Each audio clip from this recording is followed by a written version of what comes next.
Hello and welcome to your YouTube channel Kiran the rays of sun. Hope आप सभी लोग बहुत अच्छे होंगे, बहुत स्वस्थ होंगे, बहुत मस्त होंगे और बहुत अच्छे से अपनी पढ़ाई कर रहे होंगे।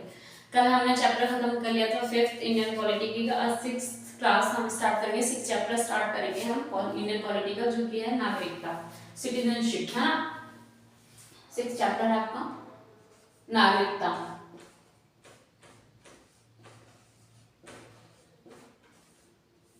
सबको पता है सिटीजनशिप के बारे में?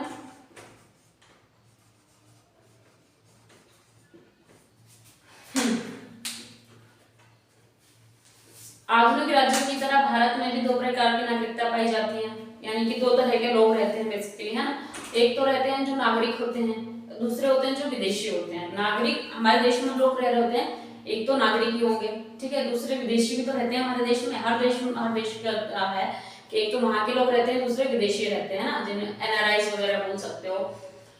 तो जो नागरिक होते हैं प्रॉपर और एक विदेशी होते हैं। नागरिक में और विदेशी में थोड़ा सा कुछ फर्क होता है। क्या होता है कि जो नागरिक होंगे वो क्या होंगे, संविधान में उनको हर तरह के अधिकार मिले हुए होंगे। जो अधिकार बनाए गए हैं एक नागरिक के लिए, वो सारे अधिकार सभी नागरिकों को मिले हुए हैं जो भारत देश के हैं। लेकिन जो विदेशी होंगे उनके लिए थोड़ा सा चेंज होगा, शायद कहीं ना कहीं कुछ ना कुछ प्रोविजंस में किसी चीज को लेके चेंज है ना। बाकी जो भारत देश की नागरिकता है नागरिकों के लिए समान है, सारे नागरिकों के लिए समान है। और विदेशी भी कैसे होते हैं, दो प्रकार के विदेशी होंगे। अगर विदेशी हैं तो ऐसा तो नहीं होगा ना सारे विदेशी हमारे मित्र ही होंगे, ऐसा भी नहीं होगा कि सारे विदेशी शत्रु होंगे हमारे। तो कुछ विदेशी हमारे मित्र होते हैं और कुछ विदेशी हमारे शत्रु होते हैं। तो दो प्रकार के तो विदेशी हो गए और एक हमारे नागरिक है, ठीक है। तो अगर हम बोले कि दो किस तरह के लोग रहते हैं, तो दो प्रकार के लोग को बोला जाएगा। दो प्रकार के नागरिक, एक विदेशी और एक नागरिक, ठीक है।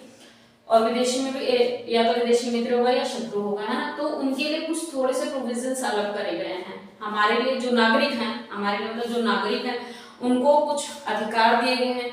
कुछ क्या मतलब सारे अधिकार जो दिए गए हैं, हो सकता है वो जो विदेशी नागरिक हो उनको ना दिए गए हों वाले अधिकार। तो हम इस पे डिस्कशन करेंगे कि कौन से ऐसे अधिकार हैं जो नागरिकों को मिले हुए हैं, जो विदेशियों को नहीं मिले हुए हैं, चाहे वो फिर विदेशी शत्रु हो चाहे विदेशी मित्र हो, ठीक है। कौन कौन से अनुच्छेद के तहत हमें कौन कौन सी चीजें मिली हुई हैं, कौन कौन से हमें अधिकार मिले हुए हैं। और हम संविधान के प्रति पूर्ण निष्ठा रखते हैं, लेकिन हो सकता है जो विदेशी हो वो हमारे संविधान के प्रति, हमारे देश के प्रति पूर्ण निष्ठा ना रखता हो। लेकिन हम तो रखते हैं ना, जो हमारे नागरिक हैं वो तो सभी के सभी रखेंगे। ये हमारा फर्ज है ना, आपकी निष्ठा रखें अपने संविधान के प्रति, अपने देश के प्रति ईमानदार रहें, उस पर इज्जत करें, मान करें, सम्मान करें। विदेशी भी करते ही हैं जो आ जाते हैं रहते हैं, लेकिन फिर भी थोड़ा सा तो चेंज है। वो चेंज क्या है वो पढ़ते हैं अभी हम। जो हमें उनको जो भारतीय नागरिकों को निम्नलिखित अधिकार एवं विशेषाधिकार प्रदान करता है उनको हम पढ़ लेते हैं। जो कि भारतीयों को मिला है, भारतीय नागरिकों को तो मिला है, भारतीय नागरिकों को प्राप्त विशेषाधिकार, है ना, प्राप्त विशेषाधिकार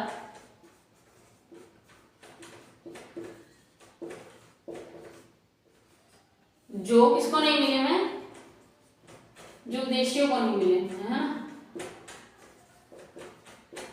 विदेशियों को नहीं मिले, ठीक है।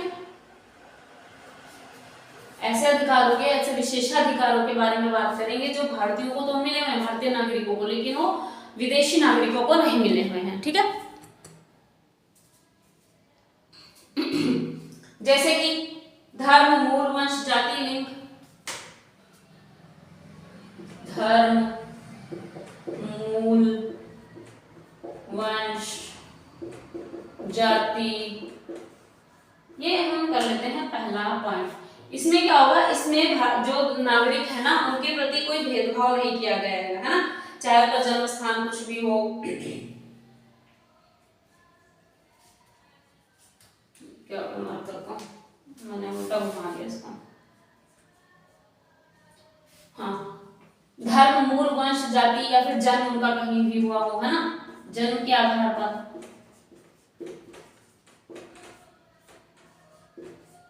भेदभाव की अपेक्षा की गई है, मतलब कि भेदभाव को खत्म किया गया है, भेदभाव नहीं किया जा सकता है, ठीक है। धर्म, मूल, वंश, जाति, जन्म के आधार पर भेदभाव नहीं, है ना, यही तो होगा। ये कम किसमें मिला है? ये हमें मिला है अनुच्छेद 15 में। सीधी सी बात है कि चाहे उनका भारत नागरिकों का जन्म कहीं पे भी हुआ हो, किसी भी मूल वंश के हो, कहीं भी उनका जन्म स्थान हो, उनका रंग कैसा भी हो, उनका कद कैसा भी हो, उनकी हेल्थ कैसी भी हो, कुछ भी हो, उन्हें किसी भी तरह का भेदभाव का सामना नहीं करने को मिलेगा। ये हमारा अनुच्छेद 15 कहता है ना, समानता का अधिकार मिला हुआ है ना हमको, ठीक है, अनुच्छेद 15। फिर लोक नियोजन, लोक नियोजन, लोक नियोजन में समता, अनुच्छेद 16, ठीक है। कोई भी अगर योजना बनाई जाती है जनता के लिए, लोगों के लिए, तो क्या होगी? सबके लिए समान तो होगी, जो अनुच्छेद 16 कहता है। ऐसा तो नहीं होगा कि किसी के लिए अलग होगा, किसी एक नागरिक के लिए अलग होगा, किसी दूसरे नागरिक के लिए अलग होगा, ऐसा तो नहीं होगा ना। सबके लिए समान नागरिक है, सभी नागरिकों के लिए समान अधिकार है, वोट डालने का अधिकार सबको है, राइट टू इन्फॉर्मेशन का अधिकार सबको है, राइट टू एजुकेशन का अधिकार सबको है। ऐसा तो नहीं कि तुम पढ़ सकते हो, तुम नहीं पढ़ सकते हो, ऐसा कुछ तो नहीं बोला गया। बल्कि जो कहीं से पिछड़े रह गए हैं, जिन्हें पिछड़ा वर्ग कहा जाता है, उनके लिए तो और विशेष अधिकार दिए गए हैं, है ना, कि उनको तो रिजर्वेशन की कैटेगरीज दी गई है, उनको फीस कम देनी पड़ती है, जहां आपको 1200 रुपए पे करने पड़ते हैं, वहां उनको 400, 500, 200, 300 रुपए पे करने पड़ते हैं फीस। तो ये सब उनको इक्वल लाने के लिए किया गया है, ठीक है। नेक्स्ट है आपका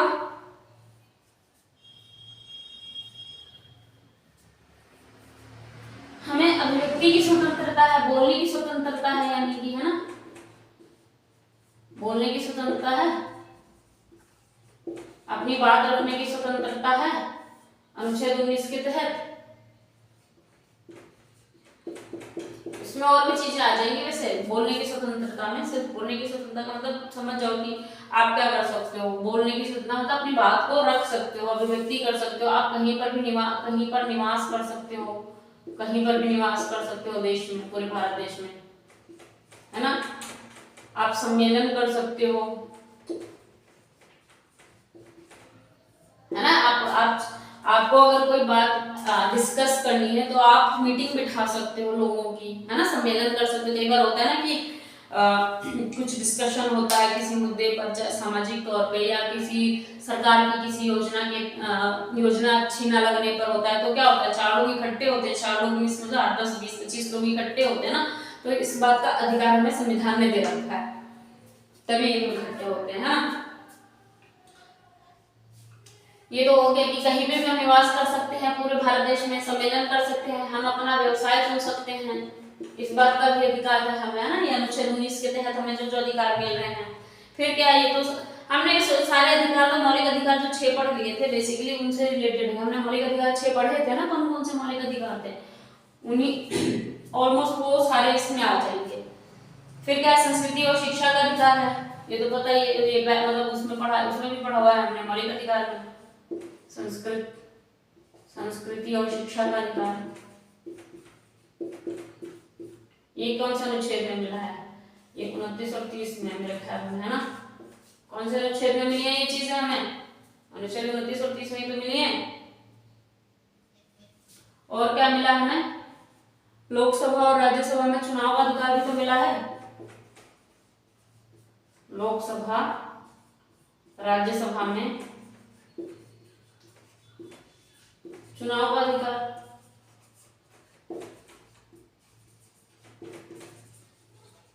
ठीक है।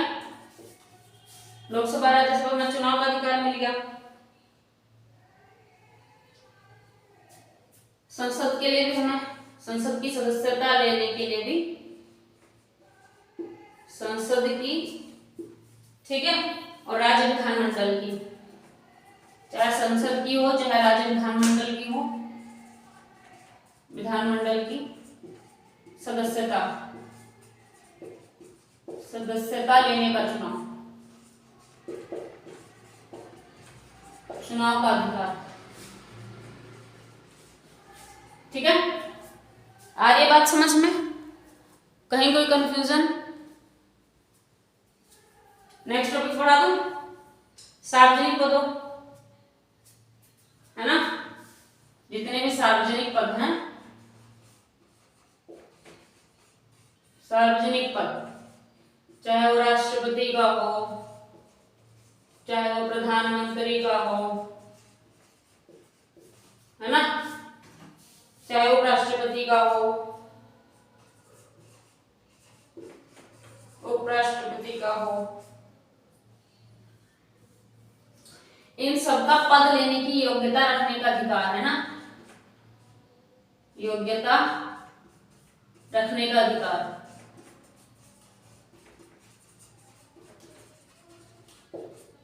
इन सभी पदों को लेने का, है ना, उपराष्ट्रपति के पदों को ग्रहण करने की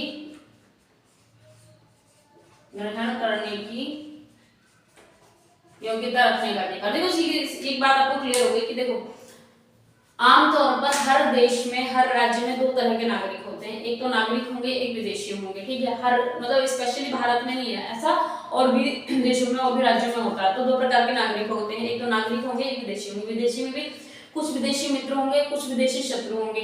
तो जो नागरिक होंगे उनको कुछ विशेष अधिकार दिए जाते हैं, और जो विदेशी होते हैं उनको एकाध मतलब थोड़ा बहुत उनके अधिकारों में परिवर्तन होता है। बेसिकली यही बात बताने की कोशिश गई है। तो जो हमारे नागरिक होते हैं उनको कौन कौन से विशेषाधिकार प्राप्त होते हैं जो कि विदेशियों को नहीं होते हैं। धर्म, मूल, वंश, जन्म के आधार पर कोई भेदभाव तो नहीं किया जाता नागरिकों के साथ। सीधी सी बात है, लोक नियोजन में समानता होती है, इक्वलिटी होती है। चाहे किसी भी तरह के कोई भी कार्य हो रहा होगा देश में, सभी पर समान रूप से लागू होगा। बोलने की स्वतंत्रता है हमारे देश में, कहीं पर भी आने जाने बसने की स्वतंत्रता है, सम्मेलन करने की स्वतंत्रता है, ग्रुप बनाने की स्वतंत्रता है, अपनी बात रखने की स्वतंत्रता है, अपने धर्म को मानने की स्वतंत्रता है, अपनी शिक्षा संस्कृति को फैलाने की स्वतंत्रता है, शिक्षा ग्रहण करने की स्वतंत्रता है, लोकसभा राज्यसभा में चुनाव करने की, वोट डालने की स्वतंत्रता है, संसद में राष्ट्रपति, उपराष्ट्रपति, इन सभी का पद ग्रहण करने के लिए जो योग्यता होनी चाहिए वो योग्यता रखने का भी अधिकार है। तो क्या ये सारे अधिकार विशेष हैं जो कि विदेशियों को नहीं मिलते हैं। अगर कोई हमारे देश में विदेशी नागरिक बन के रह रहा है तो क्या हम उसको राष्ट्रपति बना देंगे? नहीं बनाएंगे ना। अगर वो हमारे देश का है, हमारे देश में रह रहा, फुलफिल कंडीशंस कर रहा है, जितनी करनी चाहिए होती है, जितने साल दिए जाने चाहिए, कितने साल से हमारे देश में रह रहा है, ये अर्हताएं यानी कि ये योग्यताएं वो पूरी कर रहा है, ये एलिजिबिलिटी वो पूरी कर रहा है, फुलफिल कर रहा है, तो फिर इन दैट कंडीशन वो ये वाले पद ग्रहण कर सकता है। पर जो कंडीशंस है उनको तो फुलफिल करेगा ना। बट भारत देश में रहने के लिए, भारत देश के नागरिकों को ये वाली चीजें करने के लिए किसी भी कंडीशन की जरूरत नहीं है कि आपका जन्म कहाँ हुआ, ये इन सबसे कोई फर्क नहीं पड़ता, सब इक्वल है, सबको ये विशेष अधिकार दिए गए हैं। ठीक है,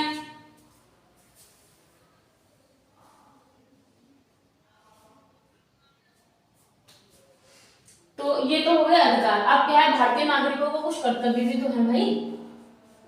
जैसे वहां पे 6 अधिकार थे मौलिक और 11 कर्तव्य थे, ऐसे ही अब इसमें भारत के नागरिकों के कर्तव्य भी तो कुछ है।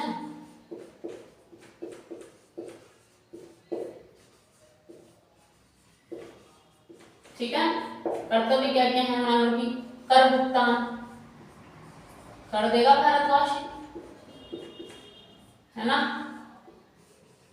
क्या करेगा? राष्ट्रध्वज का सम्मान करेगा,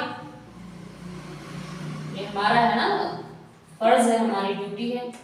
सम्मान करेगा, देश के प्रति समर्पण रखेगा, समर्पण की भावना रखेगा, जाहिर सी बात है। देश का सम्मान करेगा, संविधान के प्रति निष्ठा रखेगा, संविधान के प्रति निष्ठा रखेगा। अब खुद ही सोच लो ना, क्या क्या करते हो, आपके दिल में क्या क्या चीजें हैं, बशर्ते वो गलत ना होनी चाहिए ना, अच्छी जो है। जो अपने देश को देख के जब आप देश के बारे में सोचते हो, आपको क्या ख्याल आता है ना, कि हमें कैसा नागरिक होना चाहिए, वो सारे हमारे कर्तव्य ही तो है। हमारा मन करता है भाई हम अपने राष्ट्रीय ध्वज का नाम लेते ही, राष्ट्रीय गान होते ही उसको सलाम करें, जय हिंद करें, है ना। राष्ट्रीय गान हो हम उसे इज्जत दें, अपने राष्ट्रीय ध्वज को इज्जत दें, अपने संविधान के प्रति निष्ठा रखें, हम माने उसको कि वो सही है, संविधान जो कह रहा है, जो कर रहा है, हमारे सर्वोच्च न्यायालय जो है वो एकदम सही है ना। हमें मानना होगा ये सब चीजें, और मानते हैं, ये हमारी निष्ठा है कि हम इन पर बिलीव कर रहे हैं, हमारा विश्वास है, क्योंकि ये हमारे कर्तव्य है ना कि हमारे देश में जो हमारे अधिकार मिल रहे हैं हम उनका यूज कर रहे हैं, और हमारे कुछ कर्तव्य बनते हैं उनको भी फॉलो कर रहे हैं हम। ठीक है,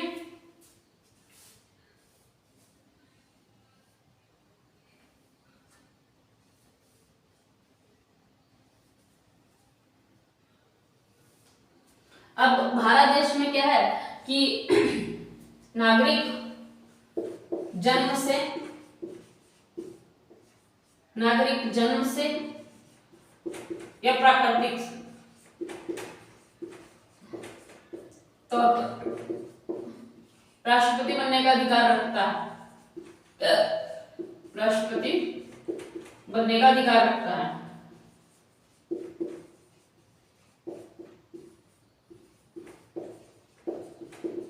परंतु अमेरिका में क्या है, अमेरिका में सिर्फ जन्म के आधार पर,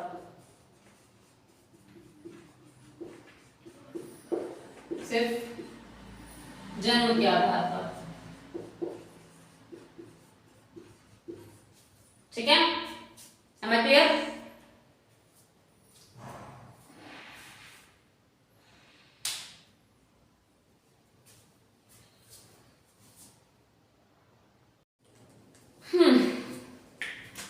तो नागरिकता को लेके संवैधानिक उपबंध है, वो क्या है संवैधानिक उपबंध, चलिए लिख के बताते हैं। संविधान के भाग 2 में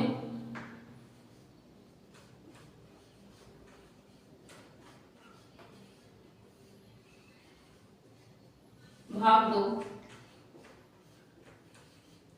अनुच्छेद 5 से 11, ठीक है, नागरिकता को लेकर जो संवैधानिक उपबंध है वो क्या है, हमारे संविधान के भाग हैं, 25 भाग हैं, ठीक है, 12 अनुसूचियां, 25 भाग, 470 धाराएं, है ना। पहले कितनी थी, 22 भाग, 8 अनुसूचियां, 395 धाराएं, जो मूल संविधान था वो, और ये असली संविधान के लिए, ठीक है। तो हाँ, भाग 2 में अनुच्छेद 5 से 11 में जो बात की गई है वो नागरिकता को लेके है। वो क्या बात कही गई है, क्या उपबंध है इसमें क्या क्या इतना मतलब है कि नागरिकता को लेके इसमें व्यापक या विस्तृत बात नहीं की गई है, हालांकि बात इसी रिगार्डिंग है, लेकिन इसमें कोई विशेष उपबंध नहीं है कि अगर नागरिकता अधिग्रहण से, कि नागरिकता कैसे प्राप्त की जा सकती है, नागरिकता कैसे छीनी जा सकती है ना, या नागरिकता किन हालातों में क्या बोला जाएगा, छीनना, अधिग्रहण तो लेना हो गया, छीनना के लिए कुछ होता होगा शब्द अच्छा सा। तो नागरिकता लेने या नागरिकता छीनने के बारे में कोई विशेष बातें नहीं की गई है, लेकिन इसमें कुछ संसद को कुछ अधिकार दिए गए थे।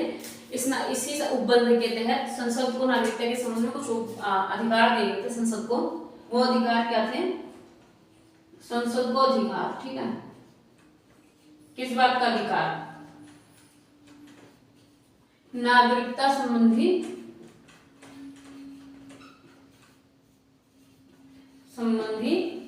कानून बनाने के।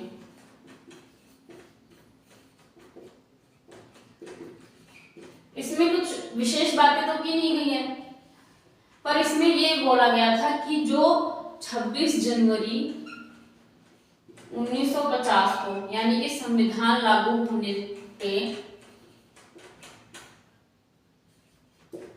संविधान लागू होने तक पे, है ना, होने तक पर कहने का मतलब है, जब संविधान लागू हुआ तब जो भारत के नागरिक थे,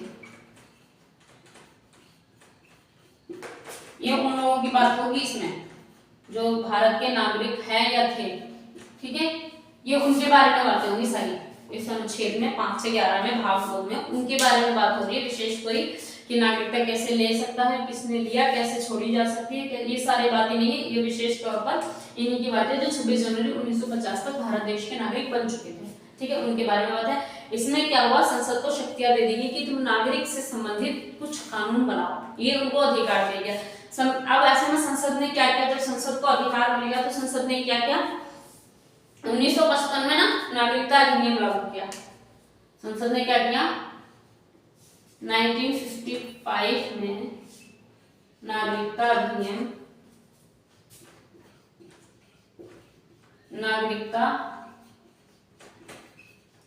अधिनियम लागू किया, है ना, जो क्या होता रहता है, जो समय समय पर संशोधित होता रहता है ना, संशोधित होता रहता है।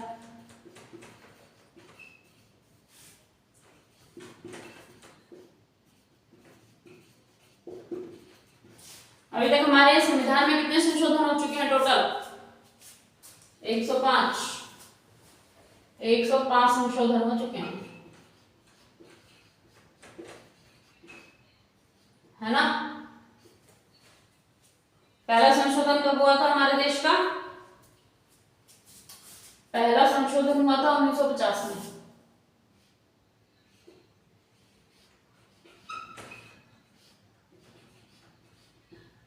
पहला संशोधन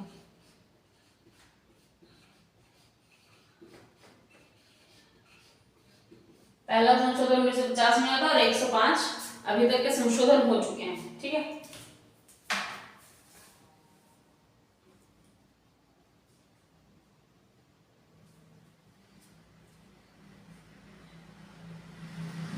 ठीक है, 26 जनवरी 1950 को जब संविधान लागू हो गया तो उसके बाद क्या बोला गया कि कौन कौन लोग भारत देश के नागरिक हो सकते हैं। उनको 4 वर्गों में बांटा गया, ठीक है, 4 वर्गों में बांटा गया।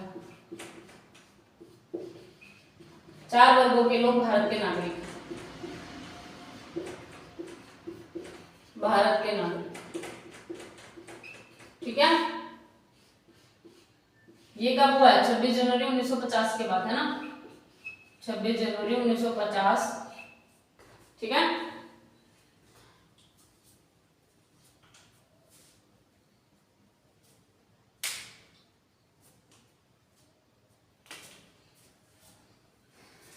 पहला कौन हो जाएगा?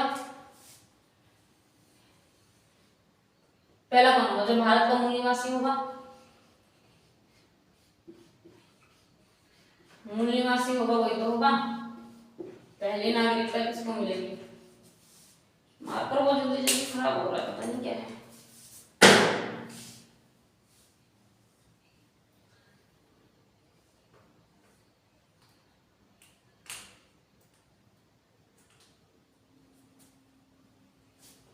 ठीक है, भारत का मूल निवासी हो वो भारत का नागरिक होगा, लेकिन भारत का मूल निवासी के लिए भी उसे 3 शर्तें फुलफिल करनी पड़ेगी।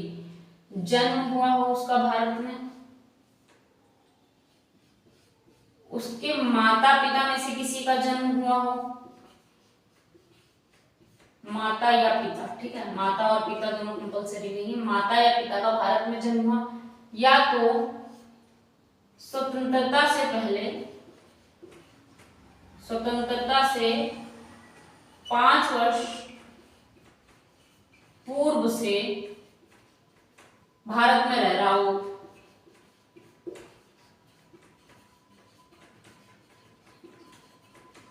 देखिए, भारत देश के नागरिकों के लिए उन्होंने चार वर्गों के लोगों को भारत देश का नागरिक बताया, ठीक है, कि ये वाले वर्ग, ये वाली जो फुलफिल कर रहे हैं, ये वाली ये लोग भारत देश के नागरिक हो सकते हैं। उनको 4 श्रेणियों में बांटा, 4 श्रेणियों के 4 वर्गों के लोग भारत देश के नागरिक हो सकते हैं। एक जो मूल निवासी हो, यानी कि जो वहीं रहता हो, वो रहने का भी कैसे, या तो उसका खुद का जन्म भारत देश में हुआ हो, या तो उसके माता या पिता में से किसी एक का जन्म भारत देश, माता या पिता, माता और पिता नहीं लिखा कि दोनों कंपलसरी, माता या पिता का जन्म भारत, या फिर स्वतंत्रता से पहले, स्वतंत्रता से 5 साल पहले तक वो भारत, जैसे 1947 में भारत देश आपका आजाद हुआ, तो 1942 से कम वो भारत देश में रह रहा हो। ये 3 कंडीशन फुलफिल करने के बाद उसकी एक कंडीशन फुल होती है कि वो मूल निवासी होगा। ये एक वर्ग पूरा होता है, मतलब ये जो इन्होंने श्रेणी बनाई है, वर्ग बनाया है, 4 श्रेणियों के लोग आ सकते हैं ना भारत के नागरिक में। तो पहली नागरिकता के जो है उसमें 3 कंडीशन है, ये 3 कंडीशन ही हैं। दूसरी नागरिकता किस बिहाफ पे मिलती है? ये तो मूल निवासियों को मिल गई, दूसरी किस पे मिलती है? अच्छा, इसका अनुच्छेद भी लिखवा दूं क्या? ये किस अनुच्छेद के तहत है? अनुच्छेद 5 लिख लो, अनुच्छेद 5, ठीक है। अब आते हैं दूसरे के बारे में। दूसरी क्या है? ये मार्क कर लीजिए।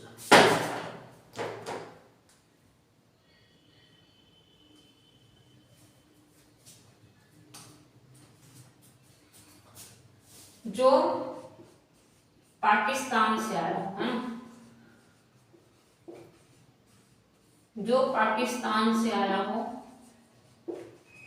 अब इसका मतलब ये नहीं है कि पाकिस्तान से कोई भी उठ के आ गया तो भारत देश का नागरिक बन जाएगा, इसकी भी कुछ कंडीशंस हैं। जो पाकिस्तान से भारत आया हो, यदि उसके माता पिता या दादा दादी अविभाजित भारत में पैदा हुए हों। ठीक है, कैसे? जो पाकिस्तान से आया तो है, भारत से भारत आया, पर इसके माता पिता या दादा दादी अविभाजित भारत में, यानी कि बंटवारे से पहले जो भारत था, अविभाजित भारत में पैदा हुए होंगे ना। 4 वर्गों में जो बांटा है ना, उनमें से जो पाकिस्तान से भारत आया हो, लेकिन उसके लिए कंडीशंस क्या है? इसके माता पिता या फिर दादा दादी अविभाजित भारत में पैदा हुए हों। ठीक है, और दो दो मतलब इन दोनों में से कोई एक शर्त पूरी करनी है उसे, है ना। या तो माता पिता उसके ऐसे हो, मतलब भारत देश में अविभाजित भारत में पैदा हुए हो, या फिर उसके दादा दादी अविभाजित भारत में पैदा हुए हो।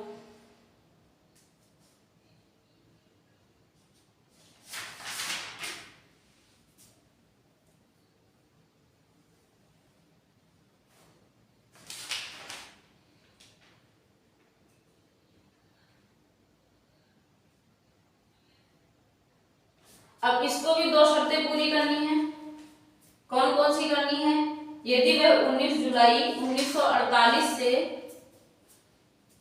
19 जून 1948 से पूर्व स्थानांतरित, है ना, स्थानांतरित हुआ हो। इसको भी तो कंडीशन फुलफिल करनी है भाई। जैसे ऊपर एक चीज के लिए 3 कंडीशन फुलफिल की गई थी, ऐसे इसके लिए 2 कंडीशंस फुलफिल, 2 में से एक करनी है शायद। इसमें कंडीशंस फुलफिल है ना, निम्न 2 में से कोई एक शर्त। इसमें भी तो क्या, हाँ, इसमें तीनों की तीनों करनी थी। मतलब इसमें भी वो मूल निवासी होगा, जन्म उसके माता पिता का हो गया, स्वतंत्रता से पूर्व उसमें रहा हो, या करके होगा, ये सारे हो जाएंगे।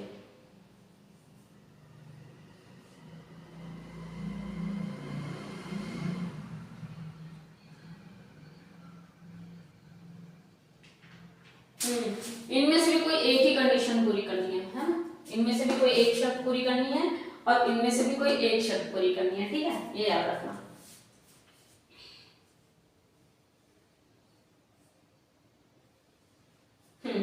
यानी कि जब वो बाहर गया है, उससे पहले मतलब 1948 में उसका स्थानांतरण हुआ हो, यानी कि इधर से उधर आना जाना, इसी को तो स्थानांतरण कहते हैं।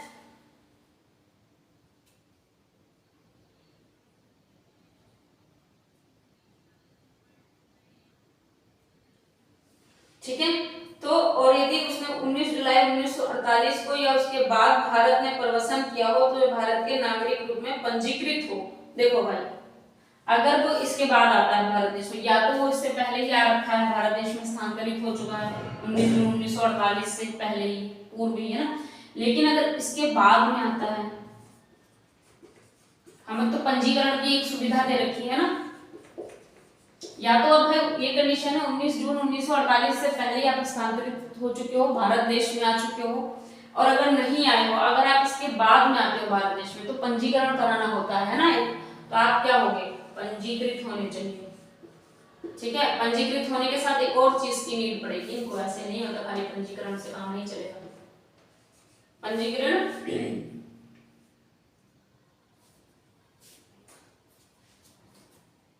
अब इस पंजीकरण के लिए वो 6 माह तक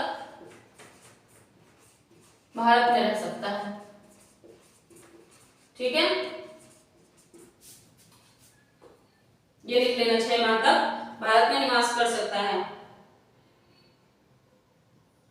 पंजीकृत होने के लिए 6 महीने से रुकना पड़ेगा भाई, तब तक वो रह सकता है 6 माह तक भारत में। ठीक है, ये 2 कंडीशंस हैं। तीसरा, एक व्यक्ति जो 1 मार्च 1947 के बाद भारत से पाकिस्तान स्थानांतरित हो गया हो। एक सेकंड, इन कंडीशंस को लिखा नहीं जाएगा यहाँ पर। ओके, श्रेणी में आते हैं जो 1 मार्च 1947 के बाद पाकिस्तान चले गए हों, पाकिस्तान चले गए है ना, पर बाद में वापस आ गए। पर बाद में क्या हुआ, बाद में वापस आ गए। कहाँ आए, भारत, भारत से गए थे। पाकिस्तान 1 मार्च 1947 के बाद जो पाकिस्तान चले गए थे, लेकिन बाद में वो वापस आ गए हैं, तो उनको नागरिकता मिल सकती है। लेकिन कैसे, उनको क्या करना होगा, उनको पंजीकृत होने के लिए, है ना, पंजीकृत होने के लिए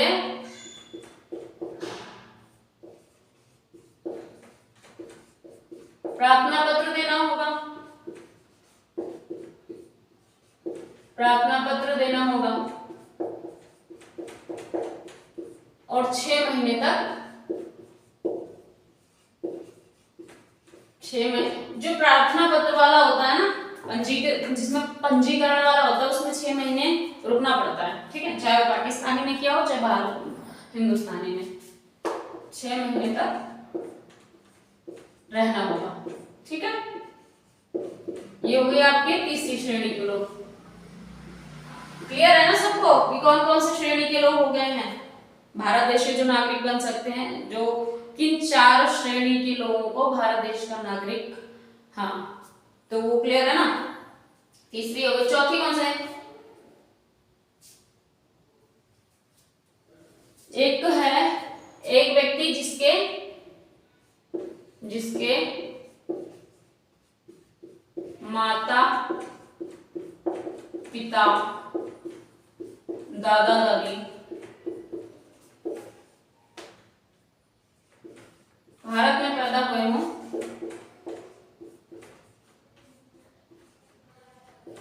पैदा हुए हों, ठीक है, जिसके माता पिता या दादा दादी अविभाजित भारत में पैदा हो, लेकिन वह भारत के बाहर रह रहा हो, ठीक है। ये क्या था, इस बंदे के मान लो कि दादा दादी, माता पिता, हाँ, माता पिता या दादा दादी भारत में पैदा हुए थे। भारत भी क्या, जब भारत की बात हो रही है ना, तो इसका मतलब वो अविभाजित भारत की बात हो रही है, याद रखना हमेशा, अविभाजित, ठीक है, अविभाजित भारत में पैदा हुआ। लेकिन जो बंदा है, जिस व्यक्ति की नागरिकता की बात हो रही है, वो भारत से बाहर रह रहा हो, ठीक है, लेकिन कंडीशन लगा देते हैं, लेकिन वह बाहर रह रहा हो, ठीक है, बाहर रह रहा हो। Am I clear?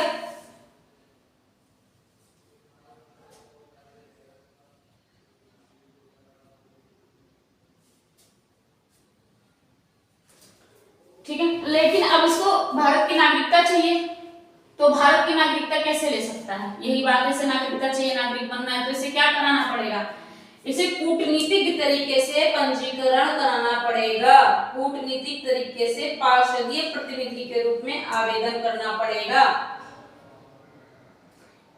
यह व्यवस्था भारत के बाहर रहने वाले भारतीयों के लिए बनाई गई ताकि वे भारत की नागरिकता प्रदान कर सकें, ले सके, मतलब अब इसमें क्या कराना पड़ेगा, कूटनीतिक तरीके से, कूटनीतिक तरीके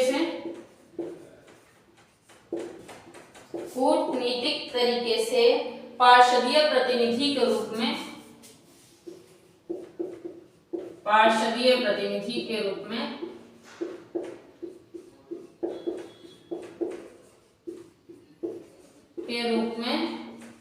पंजीकरण कराना पड़ेगा,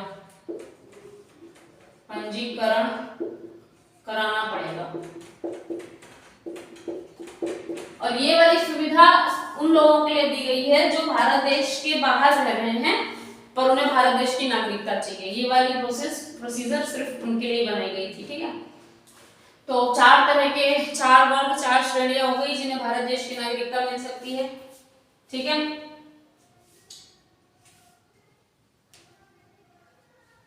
कुल मिलाकर ये व्यवस्थाएं नागरिकों की चर्चा करती हैं।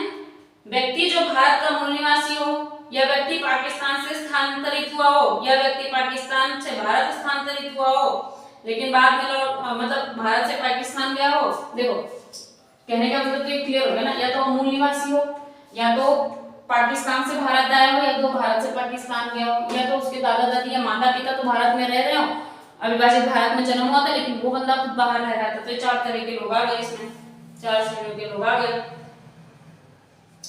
ठीक है, अब नागरिकता संबंधी कुछ और भी प्रावधान है। नागरिकता संबंधी, मैं मार्कर लाना भूल जाती हूँ।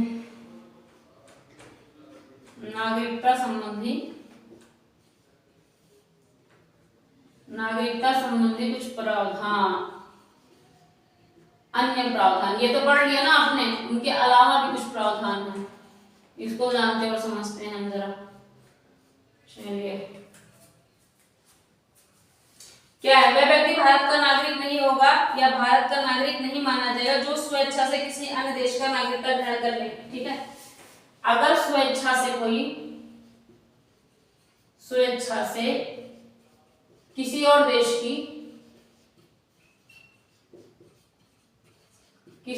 देश की नागरिकता ग्रहण करे,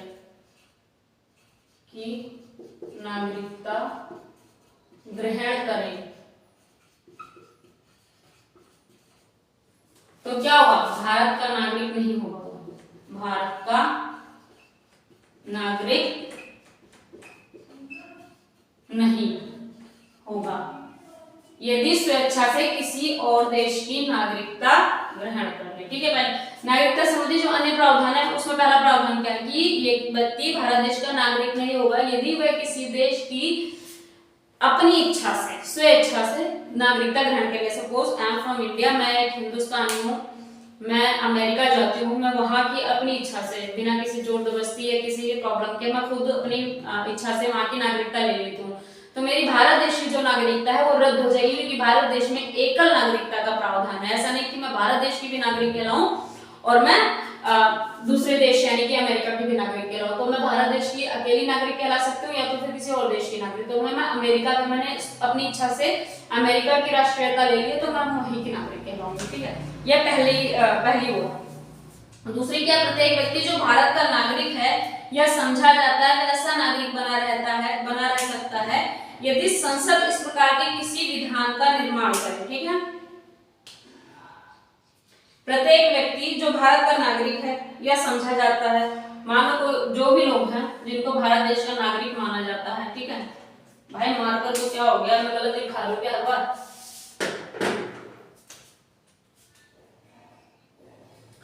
ठीक है, जैसे जो भारत का नागरिक है, जिसे भारत का नागरिक माना जाता है, जिसे भारत का नागरिक समझा जाता है, जो भारत का नागरिक है, जैसे मैं हूं, आप हैं, हम सब भारत के नागरिक हैं। हम नागरिक बने रह सकते हैं, कब तक और कैसे नागरिक बने रह सकते हैं? यदि संसद इस प्रकार के किसी विधान का निर्माण करे। ठीक है, यदि संसद किसी प्रकार के कानून विधान है ना, कानून का निर्माण करे। ठीक है, हमारे संसद में, हमारे संविधान में तो कानून है ना।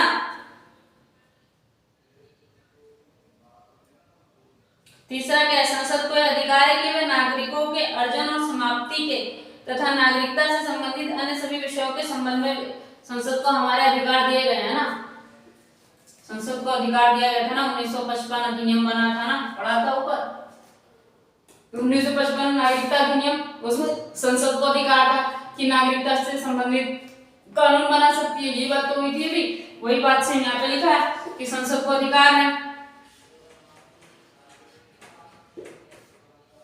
संसद को अधिकार कि किसी की नागरिकता खत्म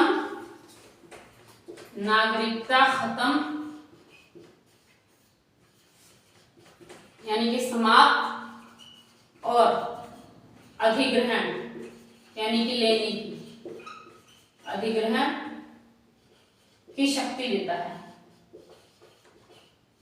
की शक्ति है। संसद को अधिकार है या शक्ति है नागरिकता खत्म और अधिग्रहण करने की। ठीक है,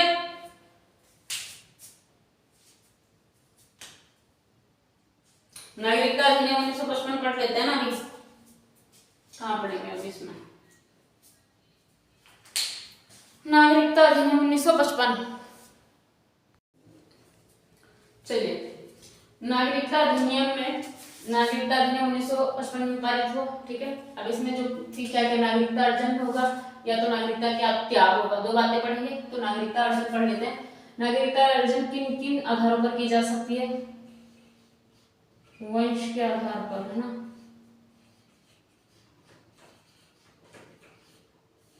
जन्म के आधार पर,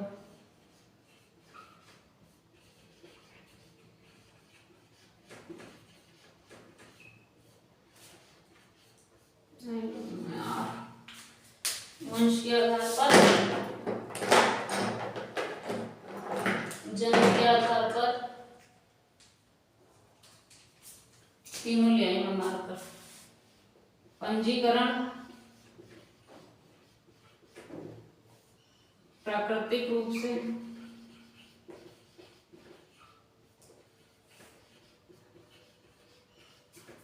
ठीक है, जन्म के आधार पर, वंश के आधार पर, पंजीकरण के आधार पर, या फिर प्राकृतिक रूप से, ऐसे भी हो सकता है, या फिर क्षेत्र समाज सृष्टि द्वारा, या फिर असम समझौते द्वारा। ऐसे बहुत सारे क्षेत्र अवशिष्ट द्वारा। क्षेत्र अवशिष्टि मतलब क्या होता होगा? समाविष्टि मतलब जैसे क्षेत्र मिल गया हो कोई, अभी बताते हैं, तो वहां की जो जनता होगी वो भी तो हमारी हो जाएगी, क्षेत्र समाविष्टि द्वारा। असम समझौता जो हुआ था, अभी इसके बारे में पढ़ेंगे तो समझ आएगा कि कैसे असम समझौते के तहत नागरिकता मिल सकती है। ठीक है, असम समझौते कुछ नागरिकता के विशेष प्रावधान है। ठीक है, और इसी अभी वो भी लिख लेते हैं हम कि नागरिकता अर्जन,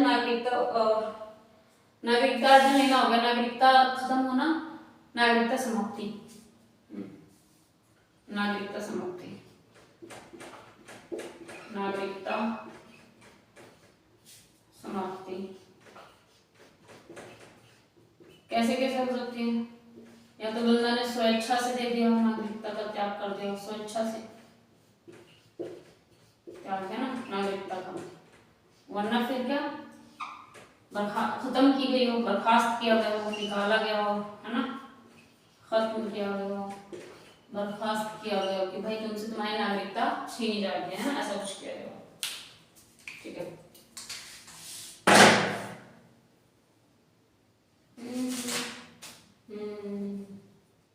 ओके, ठीक है,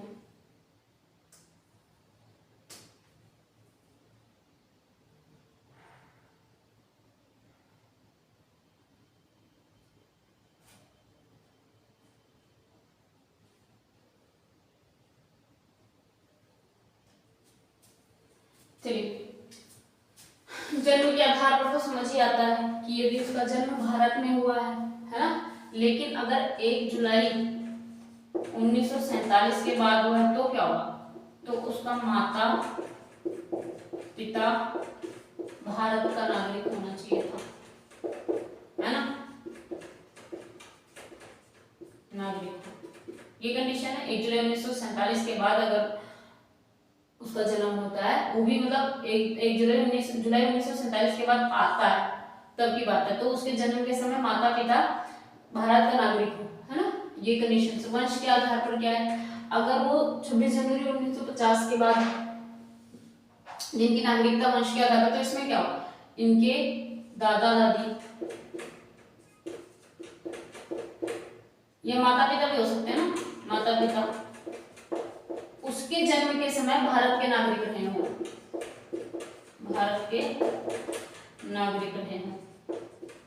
ठीक है, पंजीकरण, पंजीकरण तो समझते हो, या तो भारत से पाकिस्तान चला गया हो या पाकिस्तान से भारत आ गया हो। ठीक है, प्राकृतिक रूप से, प्राकृतिक रूप से का क्या मतलब है? हम्म क्या प्रकृति ने बना के जिस देश में भेज दिया भैया वही है प्राकृतिक रूप से?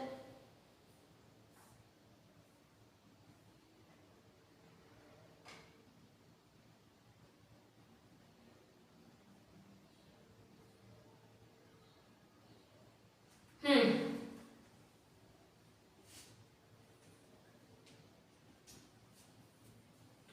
देखिए इसमें भी ना आवेदन तो करना ही पड़ता है, सरकार को आवेदन करना पड़ता है, फिर सरकार उस आवेदन को माने या ना माने वो कुछ तथ्यों पर निर्धारित करती है। अगर ये बंदा कहीं, ये व्यक्ति कहीं ऐसी जगह का नागरिक है, व्यक्ति वहां का नागरिक है जहां भारत के व्यक्ति को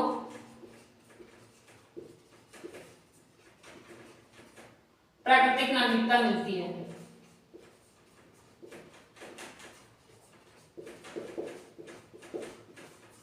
तो क्या हुआ ऐसे में? अगर उस जैसे मान लो मैं गई ब्रिटेन में मुझे वहां की नागरिकता प्राकृतिक रूप से मिल गई, तो जो ब्रिटेन का नागरिक आएगा पंजीकरण के लिए, हमारे यहाँ पंजीकरण के लिए रिक्वेस्ट करेगा, प्रार्थना करेगा, तो ऐसे में उस बंदे का यहाँ पे नागरिकता, प्राकृतिक वाली नागरिकता मिल जाएगा। एक मिनट रुकिएगा जरा।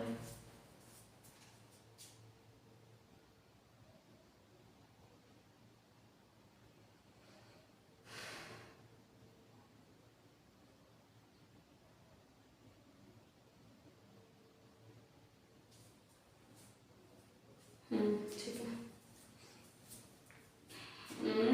कहाँ बढ़ा रही थी मैं?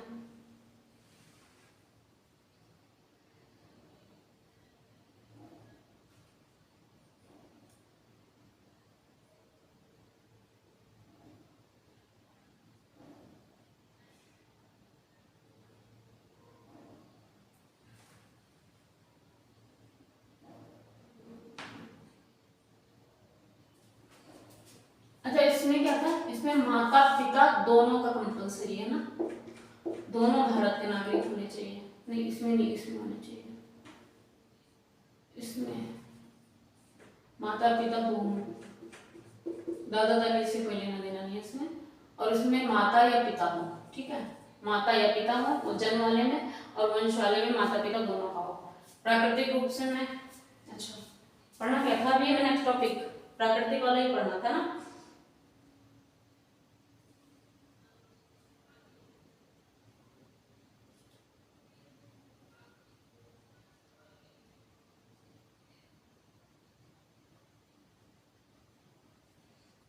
क्षेत्र समाविष्टि द्वारा, ठीक है।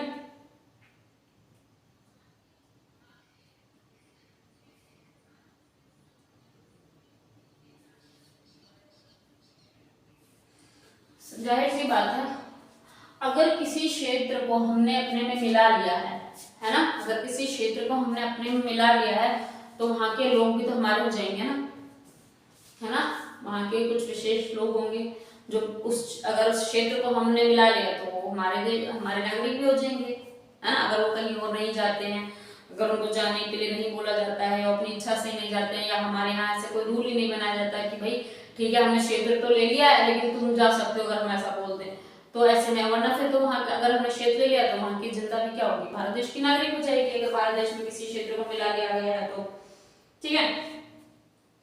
जैसे कि एक एग्जांपल देती हूँ, जैसे कि पुडुचेरी भारत का हिस्सा बना, है ना,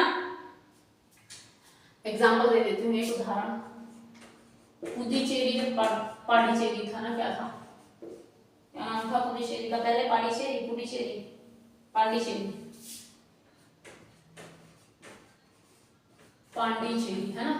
जब वहां को जो पांडिचेरी भारत का हिस्सा बना था तो भारत सरकार ने नागरिकता आदेश 1962 जारी किया था, है ना। जो उदाहरण समझ गए ना कि उस समय आवृष्टि पांडिचेरी की बात हो रही है, यानी कि पांडिचेरी का समावेश किया गया, भारत देश में मिलाया गया, ठीक है। तब क्या हुआ, नागरिकता अधिनियम एक आया था 1962। वैसे तो नागरिकता अधिनियम क्या चल रहा है हमारे 1955, है ना, लेकिन एक नागरिकता आदेश कौन सा बना है 1962, है ना।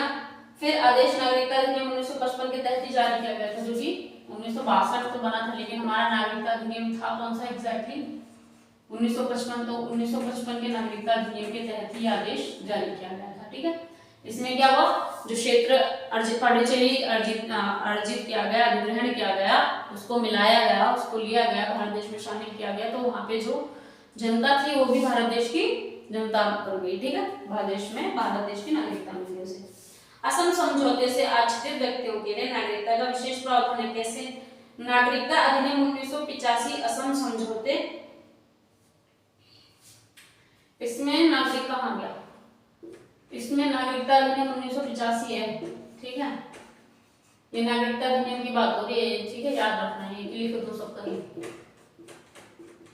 असम वाले में नागरिकता 1985, पांडिचेरी में 95 है, 95 में थोड़ी थी, 95 किससे सकती है? अच्छा 55 लिखा होगा, बोला तो करो, ध्यान नहीं गया इसका मतलब तुम लोगों को, तभी किसी ने बताया नहीं 1955, 95 कैसे लिखते 1955 को मैंने। ठीक, 1985 असम समझौते, इसमें क्या प्रावधान किए गए हैं हमको पढ़ लेते हैं जरा फटाफट से। क्या प्रावधान? भारतीय मूल के सभी व्यक्ति जो 1 जनवरी 1966 को पहले बांग्लादेश से असम आए, 1 जनवरी,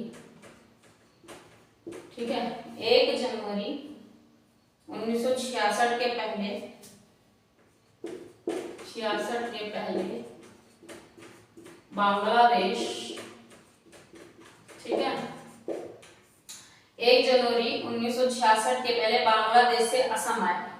असम समझौते की बात हो रही है ना, बांग्लादेश से असम आए।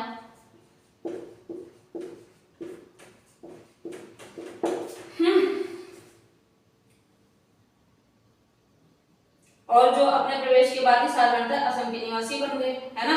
1 जनवरी 1966 से भारत का नागरिक मान लिया गया था इनको, ये भारत आए, बांग्लादेश से असम में आया और इन्हें भारत का नागरिक मान लिया गया। तो ये 1 जनवरी 1966 से भारत बांग्लादेश से आए हुए असम जो लोग आए थे उन्हें भारत का नागरिक माना गया। कब से? 1 जनवरी 1966 से, सीधी सी बात है। नागरिकता जो खत्म होती है उनके क्या क्या रीजन है? या तो बंदा अपनी नागरिकता खुद से छोड़ दे, है ना, मैं बोल दूं कि भाई मैं भारत देश की नागरिक नहीं रहना चाहती हूँ, फिर मेरा रीजन कुछ भी हो सकता है, चाहे मेरी कहीं जॉब लग गई हो, मैं कहीं शिफ्ट हो गई हूँ, या कुछ और रीजन हो, है ना। तो फिर मैंने अगर नागरिकता स्वेच्छा से छोड़ दी है, ऐसे में क्या होगा, नागरिकता छूट जाएगी। और क्या, कोई हम पे कोई हमें मारेगा थोड़ी ना, डांटेगा थोड़ी ना। एक कंडीशन ये हो सकती है हमने कुछ गलत किया हो, उसकी वजह से हमारी नागरिकता छीनी गई हो हमसे, ये भी कंडीशन पॉसिबल है। ठीक है, तो स्वेच्छा से त्याग में क्या है, एक भारतीय नागरिक जो पूर्ण आयु और क्षमता का हो, ऐसी घोषणा के उपरांत वह भारत का नागरिक नहीं रहता, अपनी नागरिकता को त्याग सकता है। यदि इस तरह की घोषणा तब हो जब भारत युद्ध में व्यस्त हो, तो केंद्र सरकार इसके पंजीकरण को एक तरफ रख सकती है। जब कोई व्यक्ति अपनी नागरिकता का परित्याग करता है तो उस व्यक्ति का प्रत्येक नाबालिग बच्चा भारतीय नागरिक नहीं रहता। यदि इस तरह के बच्चे की उम्र 18 वर्ष भारतीय होने पर वह प्रार्थना पत्र देकर भारतीय नागरिक बन सकता है। देखो, जब बंदा स्वेच्छा से त्याग कर रहा है नागरिकता का, ठीक है, और अगर उसका बच्चा है जो कि नाबालिग है, 14 साल का है, 13 साल का है, 12 साल का है, 17 साल का, 18 साल का नहीं है, तो उसकी नागरिकता ऑटोमेटिक खत्म हो जाएगी। ठीक है, अगर उसके माँ बाप त्याग कर रहे हैं तो उस बच्चे की भी नागरिकता खत्म हो जाएगी। पर जब वो 18 साल का होता है ना, उसके बाद नागरिकता पाने के लिए दोबारा से पंजीकृत कर सकता है कि भाई मुझे भारत देश की नागरिकता चाहिए। ठीक है, 18 साल का होने के बाद वो भारत देश की नागरिकता के लिए अप्लाई कर सकता है, पंजीकृत। एक और कंडीशन है कि मान लो जब तुम ये चीज कर रहे हो कि मुझे नागरिकता त्याग करनी है, ठीक है, और उस समय हमारे देश में युद्ध चल रहा हो, ठीक है, एक सेकंड,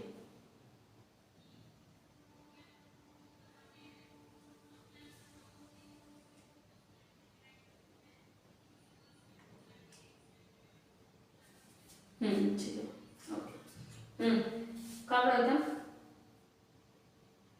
अच्छा, युद्ध चल रहा हो और किसी ने ऐसे में नागरिकता के लिए पंजीकरण करना हो, एक प्रार्थना पत्र भेजा हो कि भाई हम नागरिकता त्याग करना चाहते हैं, तो ऐसे में क्या करेगा, वो थोड़े टाइम के लिए उस पंजीकरण को, उस प्रार्थना पत्र को साइड में रख सकता है, क्योंकि युद्ध में फंसा हुआ है ना देश। दूसरा क्या है, खत्म करना, नागरिकता छीनना, एक तरह से बर्खास्त करना। इसमें क्या है, यदि कोई भारतीय नागरिक स्वेच्छा से किसी अन्य देश की नागरिकता ग्रहण कर ले तो इसकी भारतीय नागरिकता स्वयं बर्खास्त हो जाएगी। हालांकि वह व्यवस्था तब लागू नहीं होगी जब भारत युद्ध से व्यस्त हो। सेम कंडीशन है इसमें भी कि अगर युद्ध में व्यस्त होगा तब ये कंडीशन लागू नहीं होगी, वरना फिर ये कंडीशन बर्खास्त हो जाएगी, खत्म कर दी जाएगी। तीसरा क्या है, वंचित करने द्वारा, है ना, वंचित किया जाए, वंचित करने द्वारा। तीन तरह से छीनी जा सकती है, तीन तरह से दी जा सकती है नागरिकता। बस वो तीनों में कोई थोड़ी थोड़ी सी कंडीशंस थी, उनके अंदर भी सब कंडीशंस थी, है ना। वंचित करने के द्वारा केंद्र सरकार भारतीय नागरिकों को कब कब वंचित कर देती है, नागरिकता फर्जी तरीके से प्राप्त की गई हो, क्या क्या कंडीशंस हैं इसकी, फर्जी तरीके से नागरिकता ली गई हो, अगर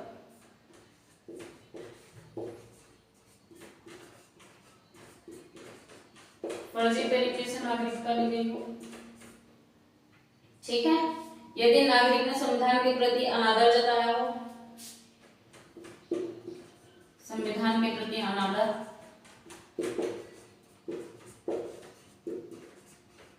तब छीनी जा सकती है, ठीक है।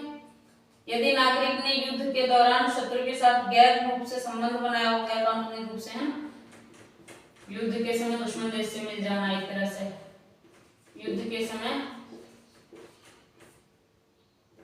विपक्ष से मिल जाना, क्या बोलना चाहिए, युद्ध के दौरान शत्रु से मिल जाना, शत्रु विपक्ष, शत्रु से गैर कानूनी रूप से मिलना।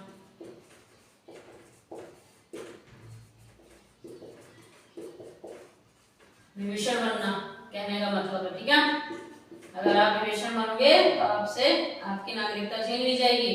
पंजीकरण या प्राकृतिक नागरिकता के 5 वर्ष के दौरान नागरिक को किसी देश में 2 वर्ष की कैद हुई हो। देखो, अगर उसने पंजीकरण करा है और उस 5 वर्ष के अंतर्गत 2 वर्ष की उसे किसी और देश में सजा हुई है, 2 वर्ष की सजा किसी और देश में, ठीक है। पंजीकरण प्राकृतिक नागरिकता की 5 वर्ष के दौरान नागरिकता को किसी देश में 2 वर्ष की अगर कैद प्राप्त हुई हो तो क्या करेगा, नागरिकता छीन ली जाएगी, ठीक है। नागरिकता सामान्य रूप से भारत के बाहर 7 वर्षों में रहा हो, अगर वो लगातार भारत से बाहर 7 वर्षों तक, 7 वर्षों तक भारत से बाहर है, वेरी सिंपल, ठीक है। अब पढ़ेंगे हम एकल नागरिकता, ठीक है। एकल नागरिकता कहाँ पढ़े, चलो इसमें पढ़ लेंगे। ये तो आपको क्लियर हो गया नागरिकता अर्जन कैसे कैसे कैसे किया जा सकता है और नागरिकता समाप्त, नागरिकता समाप्त कैसे कैसे कैसे किया जा सकता है। 3 सिचुएशंस यहाँ पे, 4 यहाँ पे, 3 वहां पे। एक तो समाप्त, ये तो मिलाना था समय भी। नागरिकता समाप्ति है स्वेच्छा से या फिर खत्म करके, बर्खास्त करके या फिर वंचित करके, ठीक है। इनमें 4 कंडीशन अप्लाई होते हैं। फर्जी तरीके से अगर नागरिकता प्राप्त की हो किसी ने, संविधान के प्रति अनादर किया हो, युद्ध के समय शत्रु से मिला हो, या फिर पंजीकरण के दौरान जो 5 वर्ष का पंजीकरण समय था उसमें 2 वर्ष के लिए उसे किसी और देश में जेल हो गई हो, या फिर 7 वर्ष तो भारत से बाहर ही रहा हो, तो ऐसी कंडीशन से उसकी नागरिकता छीन ली जाएगी। नागरिकता मिलने की क्या है, जन्म के आधार पर, वंश के आधार पर, पंजीकरण के आधार पर, ठीक है।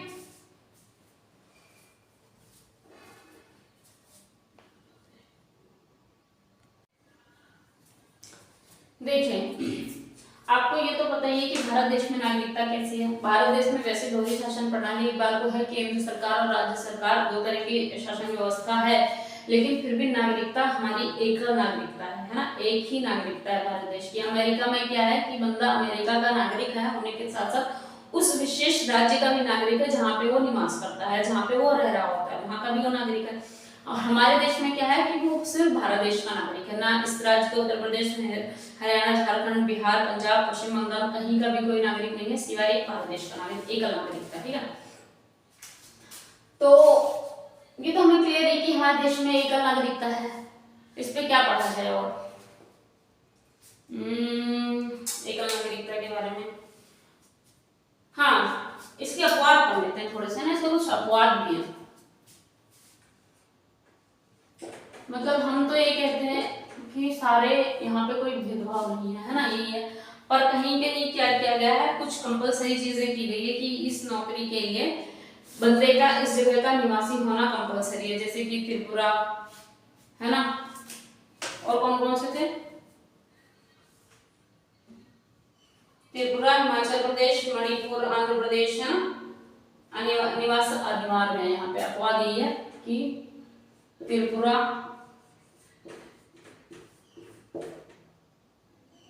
आंध्र प्रदेश और कौन सा था, अरुणाचल प्रदेश, अरुणाचल प्रदेश, त्रिपुरा, अरुणाचल प्रदेश, आंध्र प्रदेश और मणिपुर है ना, मणिपुर, अरुणाचल नहीं, हिमाचल प्रदेश, हिमाचल प्रदेश, हिमाचल प्रदेश, ठीक है, हिमाचल प्रदेश। यार देखती हूँ, काट करते हैं, चलो ठीक है। ये अपवाद है कि इसमें ना निवास, हाँ इसमें निवास का मांगते कि निवासी कंपलसरी है, ठीक है। ये एक नागरिकता है, यहाँ पे एक नागरिकता नहीं है, अपवाद है। यहाँ पे निवास को क्या किया गया है, यह अपवाद ये कि अनिवार्य किया गया है, ठीक है, कि आपको यहाँ का निवासी होना आवश्यक है, यहाँ का निवासी होना आवश्यक है, यहाँ का नहीं। देखो भारत देश की नागरिकता है, अगर आप किसी भी जॉब में जाते हो तो एकल नागरिकता की बात होगी, भारत देश की सिटीजनशिप मिली हुई है, बस बात खत्म। कुछ जगहों पे अपवाद है, वो ये था त्रिपुरा, आंध्र प्रदेश, हिमाचल प्रदेश और मणिपुर में, जो कि काफी सब जगहों पे खत्म हो चुका है, यहाँ पे खत्म हो चुका है। अब सिर्फ आंध्र प्रदेश में ये वाली व्यवस्था बची हुई है, बाकी सब कहीं खत्म हो गई है, ठीक है। आंध्र प्रदेश में भी तेलंगाना में भी है, तेलंगाना में लिख सकते हो कि आंध्र प्रदेश और तेलंगाना है ना, इनमें यहाँ बची हुई है। दूसरा क्या है, एक अलग एकदम एक और टॉपिक थोड़ा छोटा सा पढ़ लेते हैं। अच्छा, ये इसमें क्या था, संसद को अनुच्छेद 16 के तहत व्यवस्थाएं मिली हुई थी ना, लिख दें कहीं, अनुच्छेद 16 के तहत, अनुच्छेद आ जाए 22 के तहत संसद को शक्तियां थी ना, संसद को शक्तियां, अनुच्छेद 16 के तहत संसद को शक्तियां थी इस वाले में। अब पढ़ेंगे दूसरा अनुच्छेद 15 वाला पढ़ लेते हैं। संविधान किसी भी नागरिक के खिलाफ, अनुच्छेद 15 तो पता ही आपको क्या कहता है, क्या कहता है अनुच्छेद 15, धर्म, मूल, जाति, वंश, रंग आदि के आधार पर कोई भेदभाव नहीं करेगा। अनुच्छेद 15 यही तो है, अनुच्छेद 15, जाति, मूल, वंश, धर्म आदि के आधार पर कोई भेदभाव नहीं किया जाएगा। तीसरा है निवास एवं घूमने की स्वतंत्रता होगी, अनुच्छेद 19 कहता है हमें, अनुच्छेद 19 कहता है निवास, कहीं पर भी भारत देश में निवास कर सकते हो, और भ्रमण की स्वतंत्रता। Very easy, totally easy topic है ना। थोड़ा सा आपको ना ऐसे अगर क्वेश्चन आ जाता है तो भी आपको थोड़ा सा सोच के लिख देना होगा, सब अनुच्छेद लेकिन याद होने चाहिए, अनुच्छेद सोच के नहीं, अनुच्छेद याद करके नहीं आएंगे, ठीक है। काफी सारे अनुच्छेद तो आपको क्लियर ही हो गए होंगे। चौथा, 2019 तक जम्मू एवं कश्मीर की विधायिका निम्नलिखित के लिए अधिकृत थी, है ना। जब तक हमारी धारा 370 नहीं हटी थी वहां पे, तो 2019 में तक बांधो जम्मू एंड कश्मीर में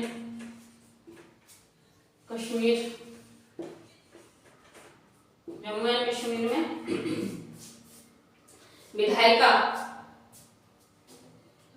किन किन चीजों के लिए अधिकृत थी, ये देख लेते हैं। विधायिका निम्न बातों के लिए बोल सकते हो, बातों के लिए अधिकृत थी। पहली बात कौन सी हो जाएगी, राज्य सरकार की सेवा उन व्यक्तियों को परिभाषित करें जो जम्मू कश्मीर राज्य के स्थायी निवासी हैं। ऐसे स्थायी निवासियों को निम्न मामलों में विशेष अधिकार एवं सुविधाएं प्रदान किए जाते हैं, ठीक है। जो वहाँ के स्थायी निवासी हैं जम्मू कश्मीर के, वहाँ पे जो स्थायी निवासी हैं उनको कुछ विशेष सुविधाएं प्रदान की जा रही हैं। देखते हैं कि वो कौन है और क्या। राज्य सरकार की सेवा में रोजगार हो, अगर वहाँ की राज्य सरकार की सेवा में भैया लगे हुए हो आप, वहाँ पे आपकी नौकरी है, राज्य सरकार की सेवा में रोजगार, ठीक है। ऐसी सिचुएशन। दूसरी सिचुएशन क्या है आपकी, राज्य में अचल संपत्ति अर्जित करना। राज्य में अचल मतलब क्या है, वो इमूवेबल प्रॉपर्टी है ना। घर क्या है, घर मूवेबल प्रॉपर्टी है, इमूवेबल प्रॉपर्टी है, अर्जित करना। राज्य द्वारा छात्रवृत्ति या अन्य प्रकार की सहायता प्राप्त करना।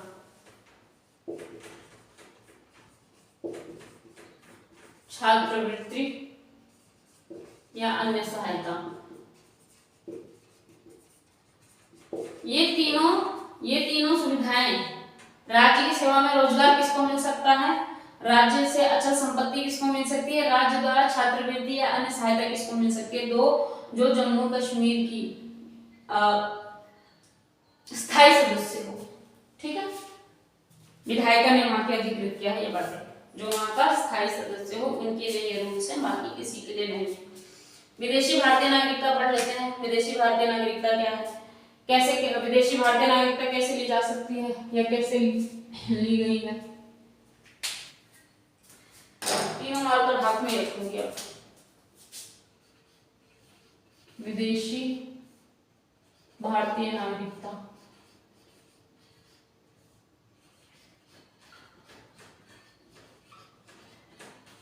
कुछ भारतीय विदेश जाके नागरिकता ले लेते हैं और कुछ विदेशी भारत आकर नागरिकता लेते हैं, है ना। कई बार ऐसा होता है ना कि भारत देश से लोग जाते हैं बाहर की नागरिकता ले लेते हैं, और कुछ लोग होते हैं जो बाहर से आके भारत की नागरिकता ले लेते हैं। बस इसी पे थोड़ा सा पढ़ लेते हैं। विदेशी भारतीय नागरिकता सबको पता ही है वैसे है क्या। 2000 में भारत सरकार ने भारतीय डायस्पोरा, 2000 में ना, सन 2000 में भारत सरकार ने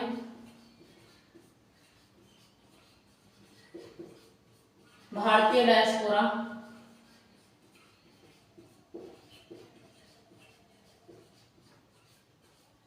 ठीक है, 2000 में भारतीय सरकार ने भारतीय डायस्पोरा पर एमएलए सिंघवी की अध्यक्षता में एक उच्च स्तरीय समिति का गठन किया था, ठीक है। पर एलएम सिंघवी की अध्यक्षता में,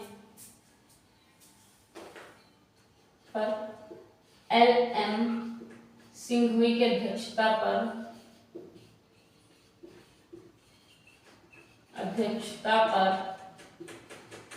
एक उच्च स्तरीय समिति का गठन किया, ठीक है। अब इस गठन में क्या हुआ ये पढ़ते हैं जरा। कमेटी की वैश्विक भारतीय डायस्पोरा के व्यापक अध्ययन करने तथा उनके साथ रचनात्मक संबंध बनाने के उपायों पर अनुशंसा देने के लिए कुछ कार्य सौंपे गए। समिति ने अपनी रिपोर्ट जनवरी 2022 में सौंपी। अब इन्होंने रिपोर्ट कब सौंपी, 2022 में रिपोर्ट सौंपी।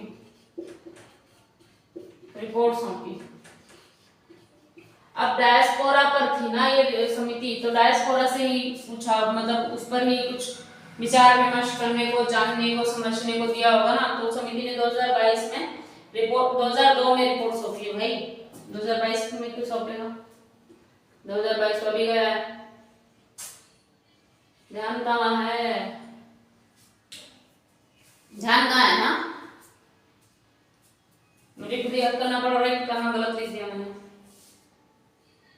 समिति ने अपनी रिपोर्ट 2002 में सौंपी। इसने नागरिकता अधिनियम 1955 संशोधन की सिफारिश की थी। इसने क्या, इस रिपोर्ट में क्या कहा था कि जो नागरिकता अधिनियम है ना,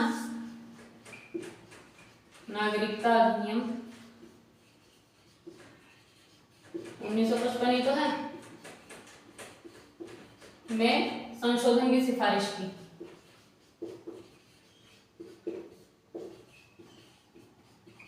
संशोधन की सिफारिश की। Are you guys able to see this? Almost ठीक है। हाँ, क्या हुआ? संशोधन की सिफारिश की ताकि भारतीय मूल के व्यक्तियों को दोहरी नागरिकता प्रदान की जा सके। सिफारिश में क्या था? ताकि भारतीयों, सिफारिश किस बात की थी? दोहरी नागरिकता, भारतीयों को दोहरी नागरिकता मिल सके, भारतीयों को दोहरी नागरिकता प्राप्त हो। इन्होंने बोला कि नागरिकता अधिनियम 1955 में कुछ संशोधन किए जाने चाहिए ताकि भारतीय नागरिकों को दोहरी नागरिकता भी प्राप्त हो सके। ठीक है, ये थी बात इसमें, जिस कारण संशोधन के लिए बात बोली गई थी। उसी अनुसार नागरिकता अधिनियम 2003 में विदेशी भारतीय नागरिकता का प्रावधान किया गया। 16 निर्दिष्ट देशों के प्याई यानी भारतीय मूल के व्यक्तियों के लिए पाकिस्तान और बांग्लादेश को छोड़कर इस अधिनियम ने पूर्व मुख अधिनियम के राष्ट्रमंडल नागरिकता से संबंधित सभी प्रावधान हटा दिए। बाद में नागरिकता अधिनियम 2005 में सभी देशों के भारतीय मूल व्यक्तियों को विदेशी नागरिकता प्रदान करने के अपवाद पाकिस्तान बांग्लादेश प्रावधान में।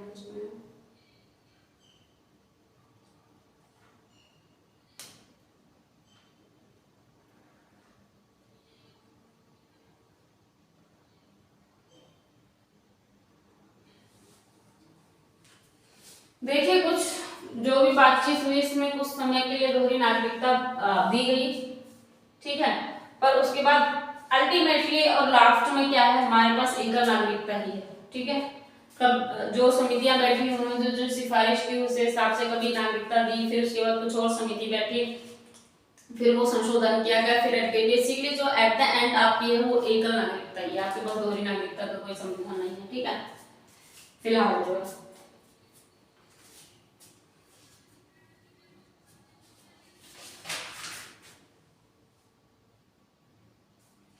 विदेशी भारतीय नागरिक कार्ड होल्डर का निर्वाचन कैसे, निबंधन कैसे होता है, इसको पढ़ना है क्या?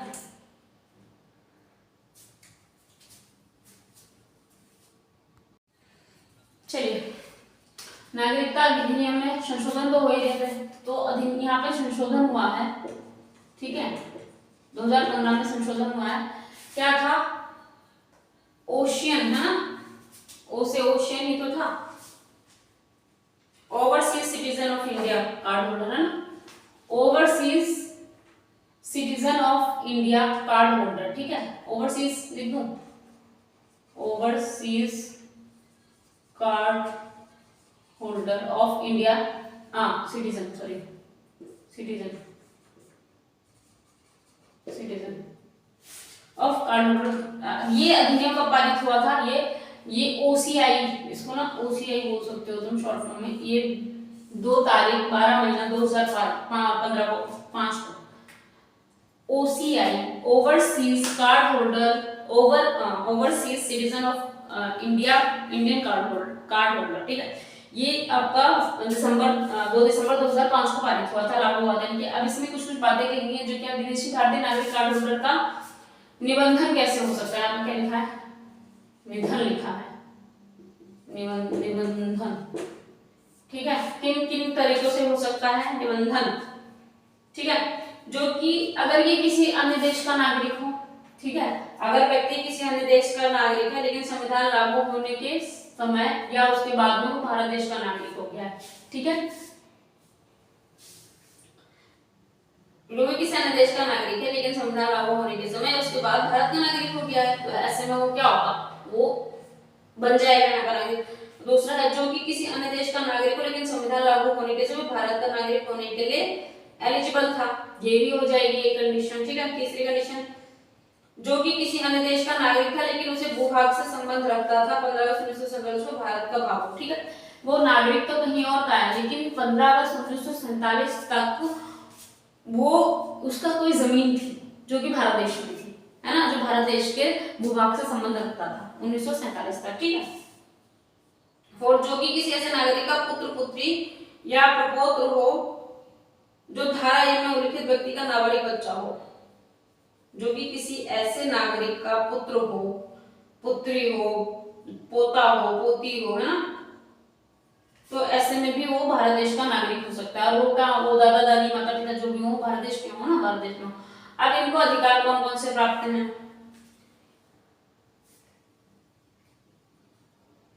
इनको अधिकार वे प्राप्त हैं जो इन्हें सरकार दे दे, हमारी केंद्र सरकार, और जो ना दे वो अधिकार नहीं प्राप्त है इनको, है ना। जो केंद्र सरकार इनको देगी वो अधिकार इनको प्राप्त होंगे, जाहिर सी बात है ना।